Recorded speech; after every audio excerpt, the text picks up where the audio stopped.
அனைவருக்கும் உற்சாகமான காலை வணக்கம். நிறைய பேர் கணக்கு கொஞ்சம் சிரமமாக இருக்குதுன்னு சொல்லியிருக்கீங்க.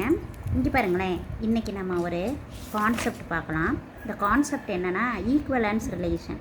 இந்த ஈக்குவலன்ஸ் ரிலேஷன்னா 3 கண்டிஷன்ஸ் சாட்டிஸ்ஃபை ஆகும்.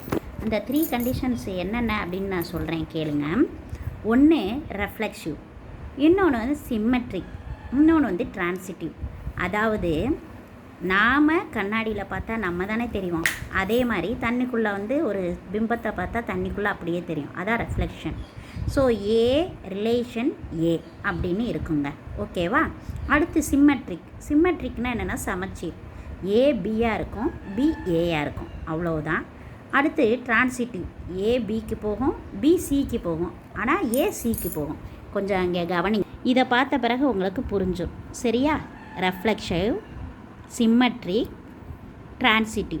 ஏ ஏக்கே போகும், சிம்மெட்ரிக் ஏ பிக்கு போனால் பி ஏக்கு போகும், டிரான்சிட்டிவ் ஏ பிக்கு போகும், பி சிக்கு போகும், அப்போ ஏ சிக்கு போகும் அப்படின்னு சொல்லிட்டு கான்செப்ட். இது ஃபுல்லாக பேசிக் ரிலேஷன். இந்த பேசிக் ரிலேஷன்ஸ் ஃபுல்லாமே சாட்டிஸ்ஃபை பண்ணுச்சுன்னா அது பேர் என்னென்னா ஈக்குவலன்ஸ் ரிலேஷன். தேங்க்யூ ஃபார் வாட்சிங். அடுத்த நாளைக்கு நம்ம வகுப்பில் சந்திப்போம். நன்றி, வணக்கம்.